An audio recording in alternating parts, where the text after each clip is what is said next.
Okay, we're slipping into week 6 on the Corvette build. It's a horrible wet day here in Perth, so it's an RDO for us. So we're slipping into this parachute mount, and after work yesterday we laid some carbon on the outside of the seat, so we're going to leave that to dry for 3 or 4 days before we trim it all out. But yeah, getting into this chute mount, once again, this is another Tim McCamus little kit that we've got in with some of our other stuff. And if you're not familiar with the rules for a parachute, the chutes themselves have to pull off a 1-inch round roller. So that's your 1-inch roller. They must have a 1/2-inch bolt. They must, in a twin chute situation, they must pull separately. So have their own mounting. In case one fails, you've still got one left. So this is a nice little kit. It comes with all little short nylocks, nice bolts. Another cool thing is it has a little shoulder. We may not use this, but it has a little shoulder that you can weld onto one of your braces. So this would go up onto the back of the car like so. And then if you wanted a brace for your chute bags, that's just a nice place for one of your bars to come off. So that's a cool little thing. That would be more for a car that has a permanent body and you're looking for somewhere to get some strength for your chute bags. So we're going to go ahead and get these all centralised up in a twin chute deal. We're going to slightly turn them down, but we don't recommend that you really hang them down like this, because there's a shitload of load on this gear. So the closer to straight, the better. We've predominantly pulled our chutes from under the diff here, and that's because most of the cars we've run have been rigid cars, altereds, dragsters, funny cars and so on.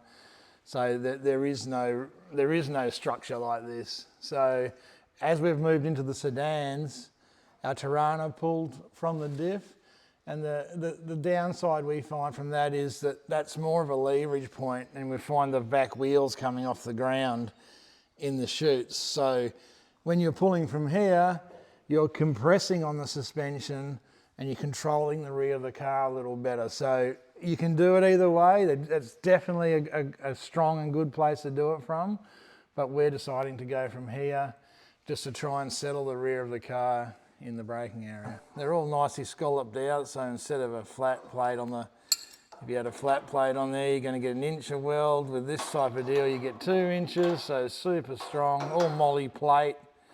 And the big thing is just when you're mounting these chutes, you've got to be in a place of real structure, of real strength. You'll see over the years cars pulling the arse end off their car in the chutes. This is why this is all triangulated in here. It's part of the main chassis, and it's just really critical. This is the only part that matters strength-wise. Your bags that we mount up here later in the day, they mean nothing. All it does is that somewhere for your chutes to hang on. This is where all the strength needs to be. So we'll get these knocked in and then get onto the bags.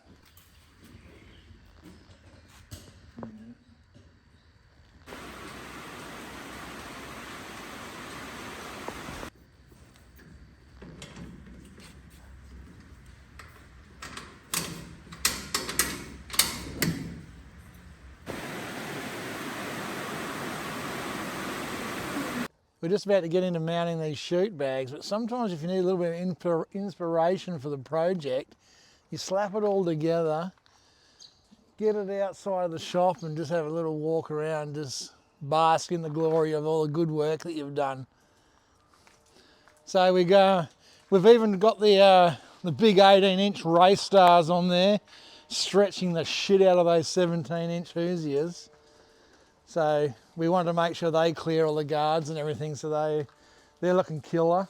But yeah, that's the idea of the 18-inch rim, is to really stretch that sidewall out and just get rid of all the shake. But also, we've just in the early stages of working on our wing plates, spill plates, and the reason we've done a little dummy up of that is because now we're starting on this chute bag. We're going to put a kink in this.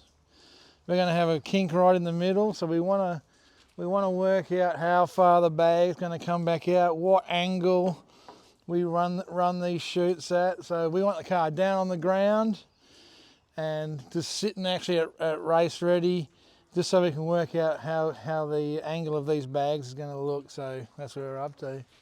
This is what I started.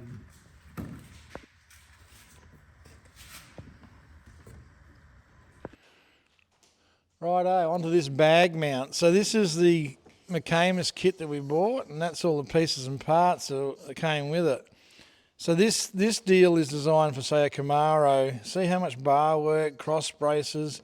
This is all the steel that came with the Camaro style mount. All of that is just going in the metal bin. We didn't use any of it, because this is designed for something that has a, say, 15-inch deck out the back.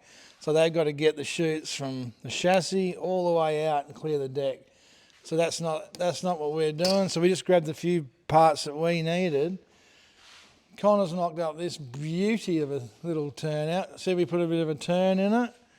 So we've got four plates on top. They just go up under the body like that. Gets it in about there, actually, like that.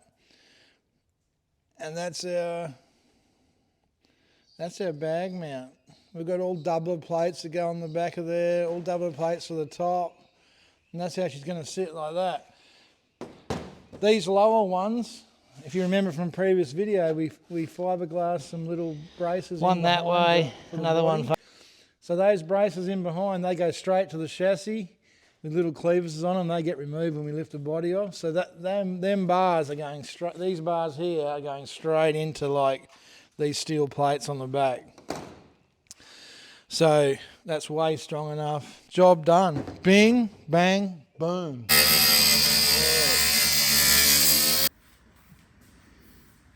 There you go, guys. That's the seat all knocked out. We do have a few deuce tabs just in the back here and a couple down on the floor.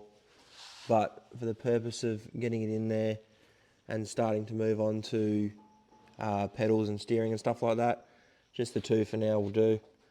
But there you go, that's the seat all trimmed up, looking sweet. So now we can move on to some of the other things in the driver's compartment and start moving into the cool stuff.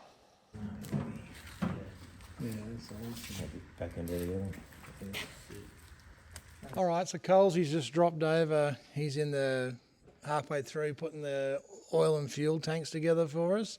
So they're just sort of tacked together at the moment. He's brought them over and we're just working out where all our outlets and inlets and everything go. So we've got our breather for our oil tank, our return -12 return for the dry sump tank, and we'll have a -12 down here to feed the pump, -16 for the fuel pump. So we're just checking everything in place to make sure we're clearing everything before he welds all the weld-in bungs in there. But yeah, it's got these nice little pressed down sections for the weld-ins to go. That just helps the tank not distort when he's welding. It gives it some nice strength, and aesthetically it looks really nice as well. So this is a design that we seen on a Haas door slammer. Lisa Gregorini's car got into a wreck and it really moved the front end over. It had this sort of style of tank mount. Andrew's refined it to a fair bit more simpler design now. But basically it's a 5mm base, and then the tank itself actually goes into here with -16 fittings, -16 weld-ins and just some 16 bungs to secure the tank. So there's no strap over the top. It just looks really neat. But in the wreck that that Lisa had, yeah, the tanks held together. They didn't leave the car. They didn't leak or anything. And it's just a really cool way. That just locks in there with the bungs. 5mm plate on the tank, but then the rest of the tank is just lighter 2mm stuff. So it's a real cool design and real clean on top. None of this sort of junk. This is more of an old style tank. You'll see this thing over the top, and it's only held in by like 3 little Zeus fasteners. And you see some wrecks, the tank blowing out of the car and shit flying everywhere. This is a design that we think will serve us well and look really cool as well.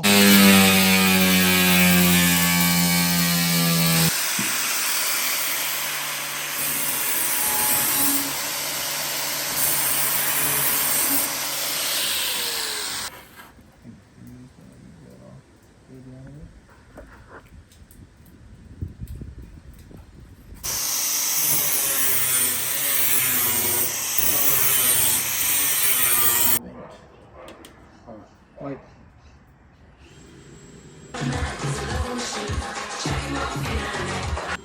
Yeah. Yeah, go. Bit more. Bit more. Whoa! Jesus, buddy. Alright, back it off. That's perfect. That's what I'm saying. That's what I'm fucking saying. Hello.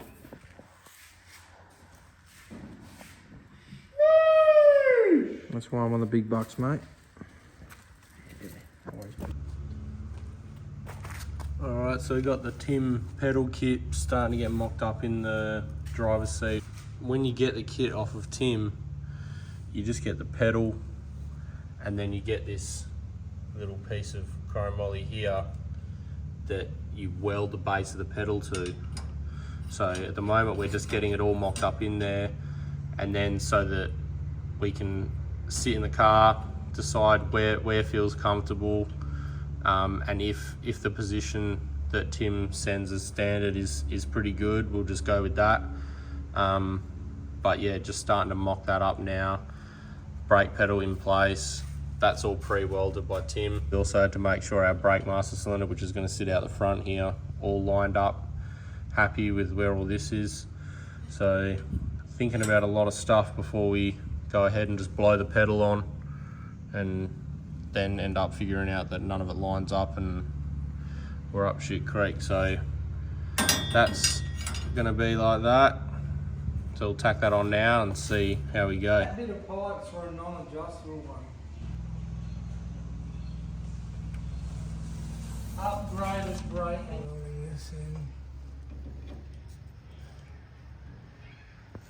Had to sit in the car and checked out the pedal position and that, and it all worked out pretty good. I was pretty happy with where the throttle was. So just tacked on the arm for the brake, so that runs across here and gets the master cylinder tucked away into that corner there, and it's going to be outside the cab in the engine bay, but just tucked over nicely over there. So that's that rod connected to the top of there, and that's going to work out pretty good. We've got the other support, the bearing for the second runner for the adjustable pedal kit. It's just going to be close on the firewall there, so we're going to just chop back the shaft there, move the bearing across and get that away from the firewall, and then we'll get some tube and get that second rail mounted, and then that'll be close to getting that locked away, and we'll move on to the brake master cylinder.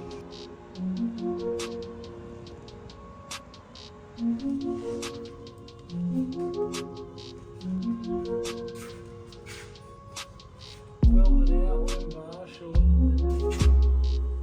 Not really that too much. Shoot the panel.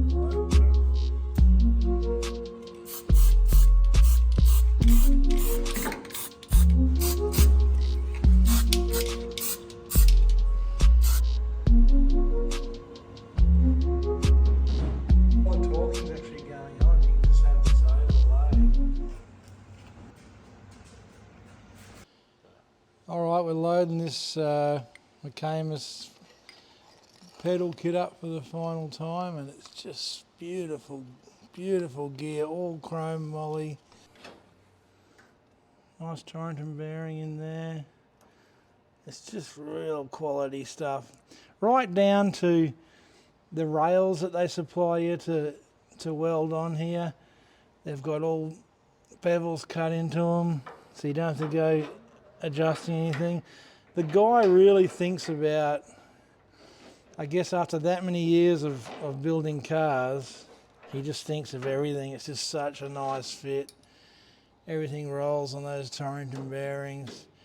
Beautiful pedal stop. As Connor said a bit earlier on, you are left with a couple of little things to finalise, just whether you're pushing your master cylinder back into the cabin or out. It determines whether you mount on top or below. There's a couple of things that to consider when you're doing this. You get a ratio, so if you've got your push point from here and you're 7 inches up from your push point, that gives you a 7-to-1 brake pressure ratio, which is sort of a minimum you want. So you can get longer tabs if you're going off the bottom to reduce or increase your ratio. But that's one thing to think about. If you're making one yourself, you actually get a pressure ratio from the length of the pedal from the pivot point.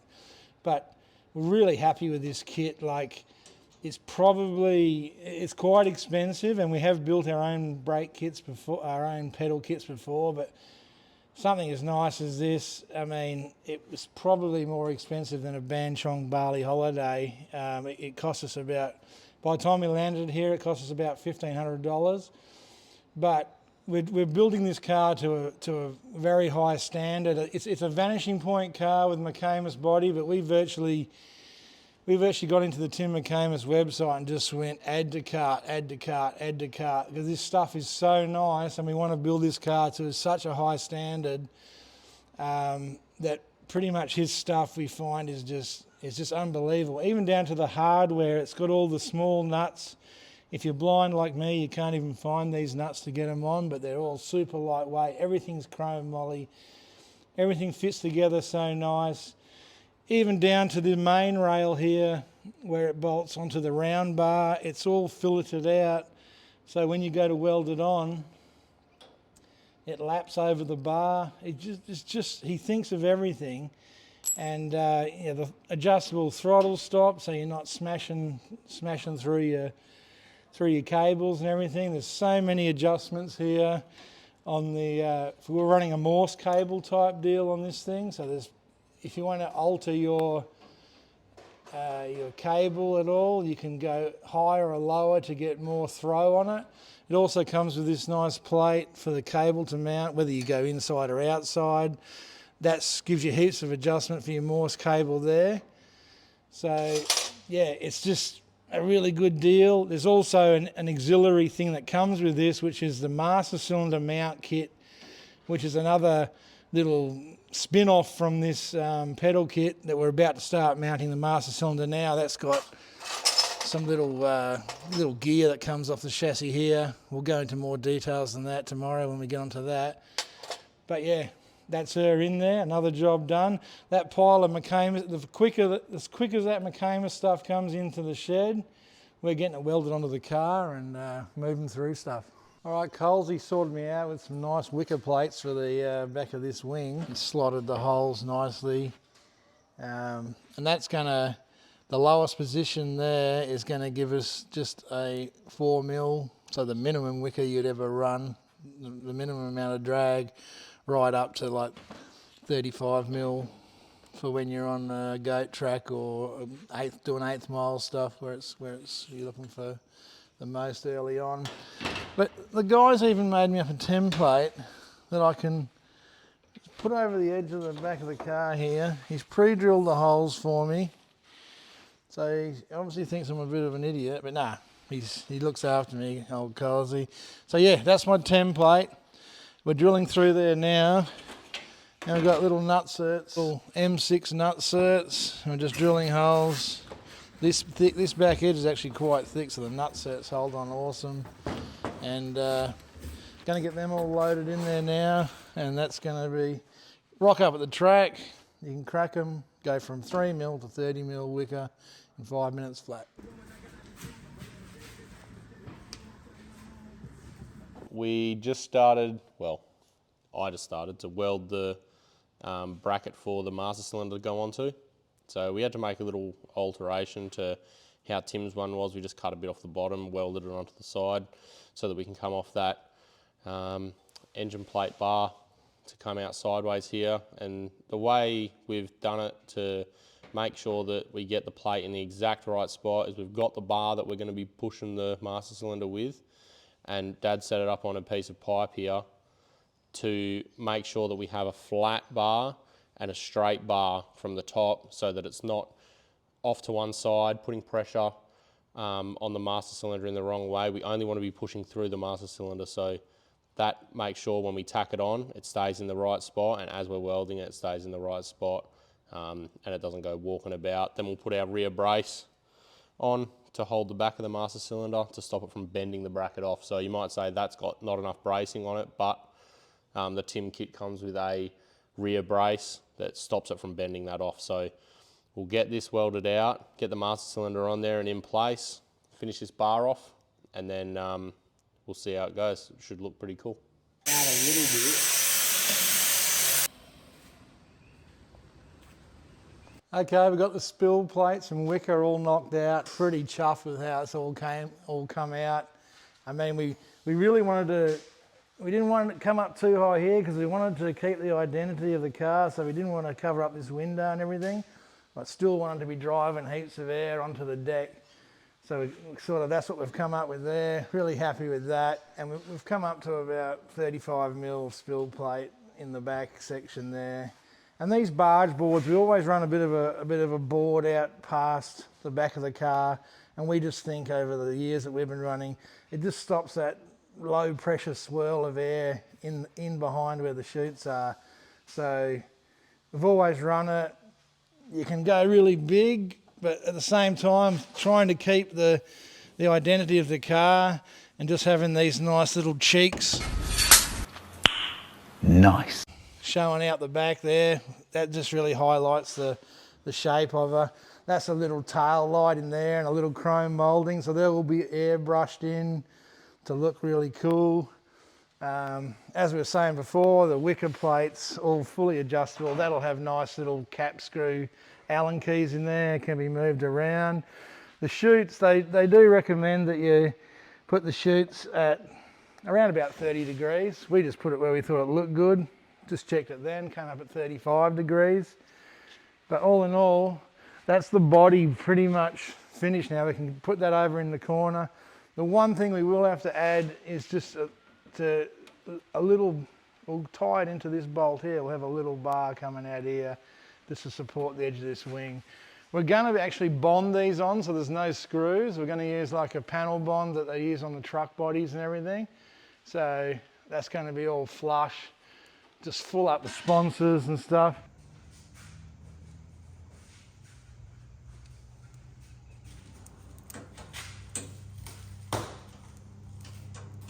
All right, so we got the master cylinder all mounted now with the back brace on it, pushing up the rear here.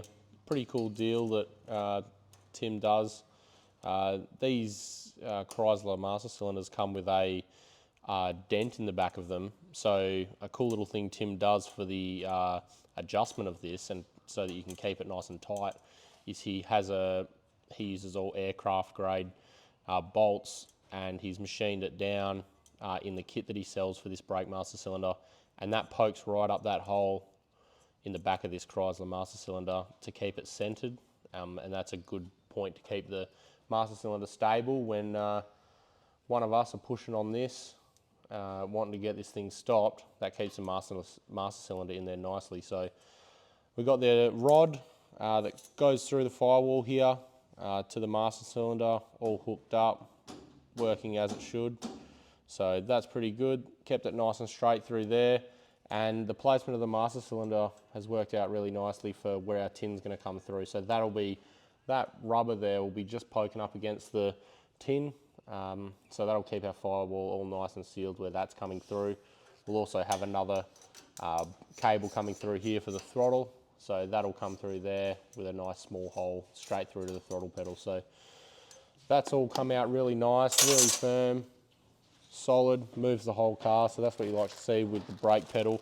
We also got this brake line kit off of Tim to go with the master cylinder. So that comes with all the hardware and stuff, soft lines to go over the diff, and out front here for your front brakes, as well as all the P clips and stuff like that to attach the hard line when it's traveling from the master cylinder to the front, master cylinder to the back, to keep them all locked in place and looking tidy. So that's all worked out nicely. Now we'll start moving on to our steering kit, which is going to come through here as well. So pretty busy side of the car, and also trying to keep it all out of the way of our header, which ends up out here somewhere, is going to be tricky. So we'll be trying that header on and off throughout this while we get the steering done. It all misses this at the moment, but we keep adding things into the equation. You've got to keep thinking about what else is coming through there. So yeah, this is going to be a pretty busy side of the car once the turbo's mounted, everything else is going on, but that's all good, so we'll keep moving. All right, guys, that's going to wrap up week 6 of the Corvette build. So you've seen Dad finish off with the wing and Connor finish off with the brake master cylinder. That all looks sweet. But we're going to start moving on into mounting the shifter and steering wheel next week. So look forward to that. But while I've got you guys, I just want to say a big thanks. All the support on the videos has been amazing. If you've got anything specific you'd like to see or you'd like to see more of regarding videos, talking, different shots of this, shots of welding, just let me know, because I'm the one who edits all the videos and takes majority of the videos. So if you just leave us a comment or something, we go through all our comments and respond to them. So if you just hit us up there, I might be able to do something for you. But don't forget to like, subscribe, comment, share this to your mum, dad, uncle, grandma, granddad, because we want to keep growing this thing. So thanks for your support. See you next week.